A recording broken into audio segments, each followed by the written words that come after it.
The morning Daniel Cooper realized something wasn't right. It wasn't pain that woke him up. It was heaviness, a strange, slow kind of exhaustion that felt like it had settled into his bones overnight and decided to stay. He lay in bed for a moment, staring at the ceiling, trying to negotiate with his own body. "Just 5 more minutes," he whispered. But even that felt like effort.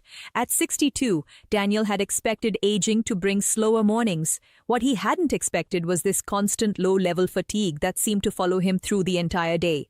It wasn't dramatic. It wasn't the kind of exhaustion that sent you to the hospital. It was worse in a way, because it was livable, and anything that is livable tends to get ignored until it starts shrinking your life.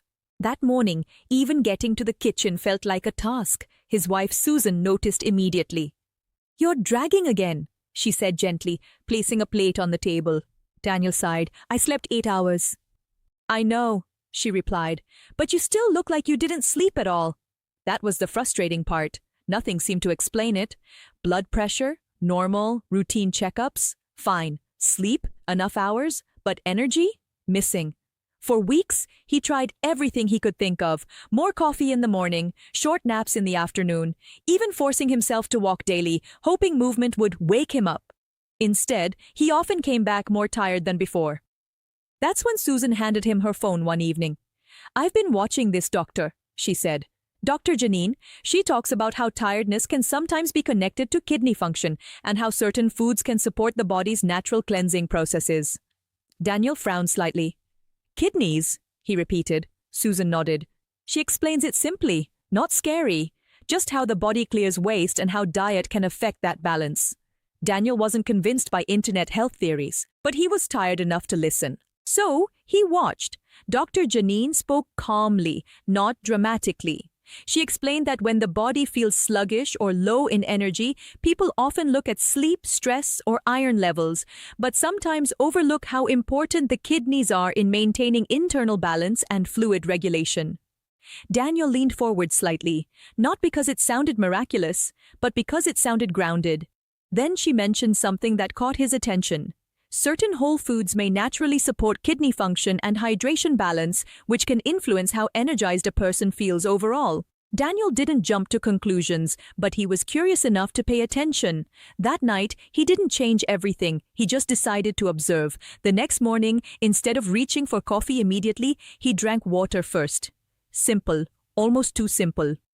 Then he added a small adjustment to his breakfast, lighter foods instead of heavy processed ones. No strict diet, no extreme changes, just awareness.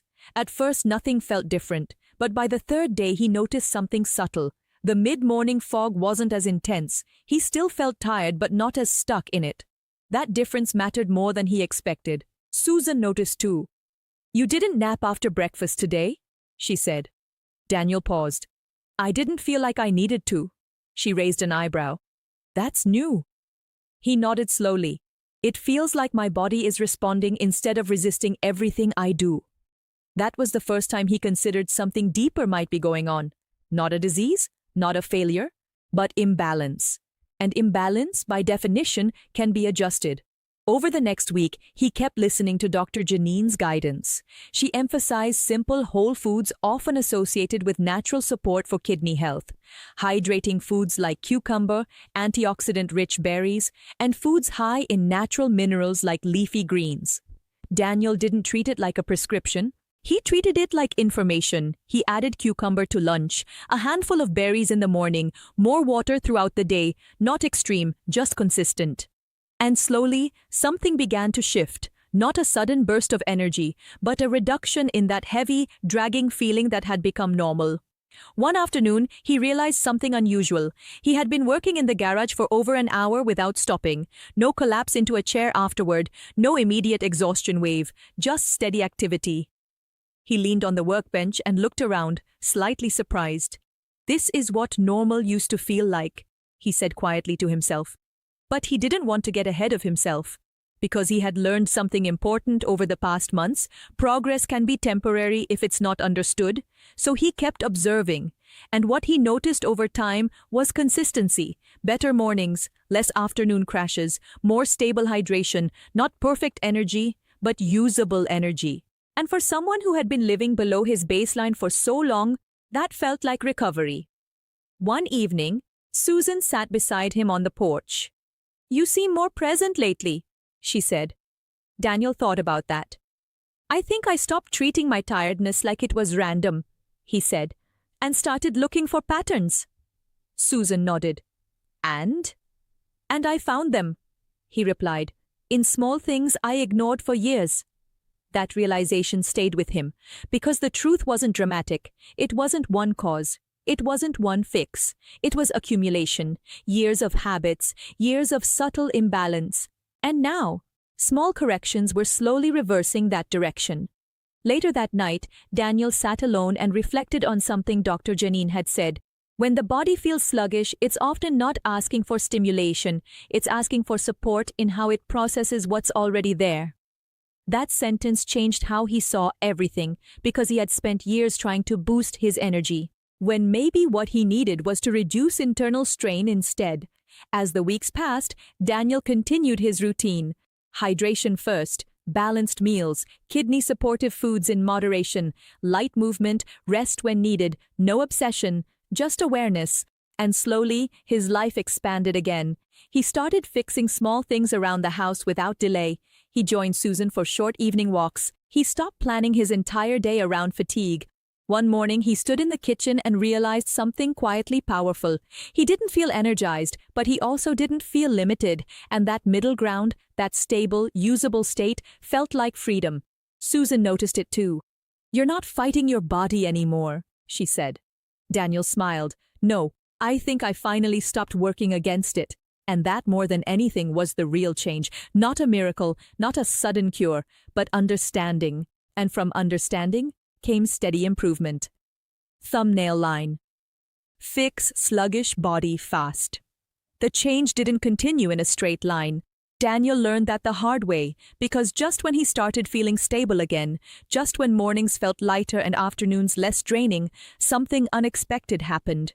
He woke up one Tuesday and felt off. Not exhausted like before, but not right either. A dull heaviness had returned, faint but familiar, like an old habit his body remembered too easily. For a moment he just lay there, staring at the ceiling. His first thought came automatically. It's coming back. But then he paused. That reaction, instant fear, was something he had been working to unlearn. So instead of spiraling, he slowly sat up and asked a different question. What changed? That question mattered more than the fear. Downstairs, Susan noticed his slower pace immediately. "You okay?" she asked. "Not sure yet," Daniel admitted, "but I think something's off again." Susan frowned slightly. "Did you go back to how you were eating?" Daniel thought about it, and then he realized something small but important. The last few days had been different. He had been skipping water in the mornings again, meals had become heavier, and he had stopped paying attention to the timing of his food and rest. Not dramatically, just gradually slipping back into old habits. Susan crossed her arms gently. "So maybe it's not random then." Daniel exhaled slowly. "Yeah, I think I drifted." That word hit him more than he expected, drifted, because that's what it felt like, not a collapse, not a failure, just a slow return to unconscious habits. That afternoon he went back to basics again, not with frustration, but with awareness. Water first thing in the morning, lighter meals again, more consistent hydration through the day, short walks instead of long inactive stretches, nothing extreme, just correction. And something interesting happened within a few days. The heaviness didn't disappear instantly, but it stopped increasing. That alone gave him relief. Susan noticed the difference again by the end of the week. "You're steadier again," she said. Daniel nodded. "I stopped drifting." She smiled. "So what changed this time?" He thought for a moment. "My habits," he said, "not my body." That realization settled deeply, because before he would have assumed the body was unpredictable. Now he understood something different. The body was consistent, it responded to input. When input changed, output changed. Simple, but easy to forget. That evening, Daniel sat on the porch and reflected on the entire journey again, the fatigue, the initial confusion, the discovery of dietary support concepts, the small changes, the improvement, the setback, and now the correction again. And through all of it, one pattern stood out. Whenever he paid attention, he improved. Whenever he drifted, things slowly worsened, not dramatically, but noticeably. That meant something important. His condition wasn't fixed or broken, it was responsive, and responsiveness meant control wasn't lost, it just required consistency. A few days later, he returned to Dr. Janine's explanation again, not looking for answers, but reminders. One idea stood out even more clearly now. The body doesn't fail suddenly, it shifts gradually based on patterns over time. Daniel leaned back in his chair. That explained everything he had experienced. The slow fatigue build-up, the slow recovery, the subtle relapse. It wasn't randomness, it was accumulation. That night, Susan joined him in the living room. "You seem calmer about it now," she said. Daniel nodded. "Because I stopped thinking of it as something that happens to me." "And now?" she asked. "Now I think it's something I participate in," he said. Susan smiled softly. "That sounds like a big shift." "It is," he agreed, "because it means I can adjust it." Over the next week, Daniel rebuilt his routine again, but this time more carefully, not rigidly, not obsessively, but consciously. He paid attention to hydration before fatigue appeared. He balanced meals instead of reacting to tiredness afterward. He moved daily instead of waiting for energy to return. And slowly the heaviness faded again, not gone completely, but reduced to the background where it belonged. One morning, while tightening a loose hinge in the kitchen, he stopped and realized something unexpected. He had been working for nearly 15 minutes without thinking about how tired he was. No monitoring, no fear, no resistance, just action. He stepped back and looked at the cabinet, then at his hands, and quietly said to himself, "This is what balance feels like. Not perfect energy, not endless stamina, just steady function without constant struggle." Later that evening, Susan sat beside him and said something simple. "You're not the same as before." Daniel thought about it. "No," he said, "but I think I understand myself better now." And that was the real difference. Not a cure, not a miracle, but awareness that stayed consistent even when habits slipped. Because now he knew. His energy wasn't just something he had. It was something he shaped, day by day, choice by choice, and that understanding gave him something fatigue never had the power to take away again. Control, not over everything, but over enough. Thumbnail line: Why your energy drops. The real turning point didn't come during a good day, it came on a completely ordinary one. Daniel woke up, made his water first like usual, had his light breakfast, and sat on the porch expecting another stable, predictable morning. But something felt different. Not bad, not good, just unfamiliar. For a moment, he almost labeled it immediately. Something's wrong again. But this time, he stopped himself before the thought fully formed. He had learned that his first interpretation wasn't always the truth, it was often just habit. So instead, he did something new. He waited, he observed, and as the morning continued, he noticed something important. His energy wasn't actually low. It was just not as sharp as the previous few days. A slight dip, not a collapse. A fluctuation, not a failure. And that distinction mattered more than anything else he had learned so far. Because before, every change felt like a setback. Now, it felt like variation. Susan noticed him sitting quietly on the porch. "You're thinking a lot again," she said, handing him coffee. Daniel smiled faintly. "Not thinking, not reacting, just noticing." Susan sat beside him. "And what are you noticing?" "That my energy isn't a straight line," he said. "It moves, just like everything else." That idea settled between them, because it changed the entire framework he had been living in. For months, Daniel had been chasing stability like it was a fixed destination. Now he understood something deeper. Stability wasn't the absence of change. It was the ability to move through change without panic. That afternoon, he decided to continue his routine anyway. Light walk, hydration, simple meals, no adjustments based on mood, no overcorrection, just consistency. And something interesting happened. By late afternoon, the earlier dip didn't feel as important anymore, not because it disappeared, but because it didn't define the day. That realization hit him quietly while he was fixing a loose drawer in the kitchen. He paused mid-task and realized something unexpected. He had not once checked how tired he felt in the last hour. That used to be constant, a background scan running all day. But now, it was gone, or at least greatly reduced. Susan came in and noticed him just standing there. "What happened?" she asked. Daniel shook his head slightly. "Nothing, that's the point," she smiled. "That sounds like progress." "It feels like it," he replied. Later that evening, he sat alone and thought back over everything again.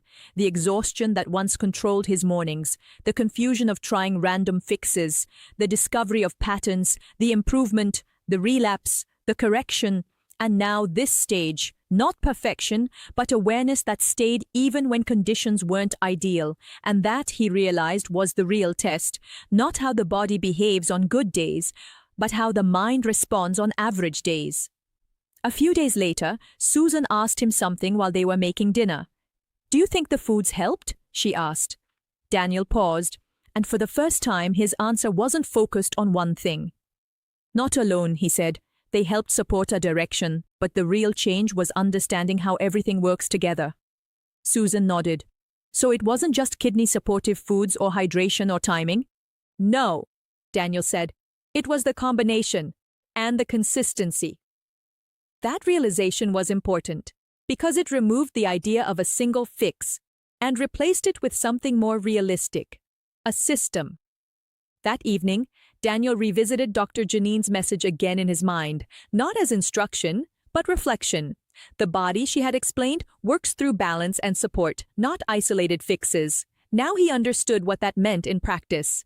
It wasn't about adding one perfect food or removing one bad habit.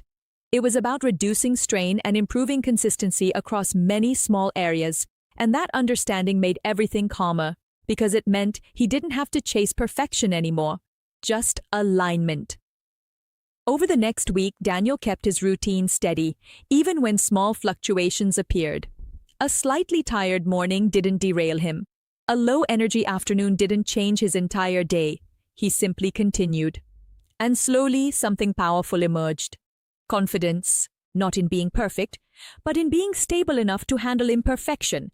One morning, he stood in the garage and realized he had been working for nearly 30 minutes without stopping to evaluate himself.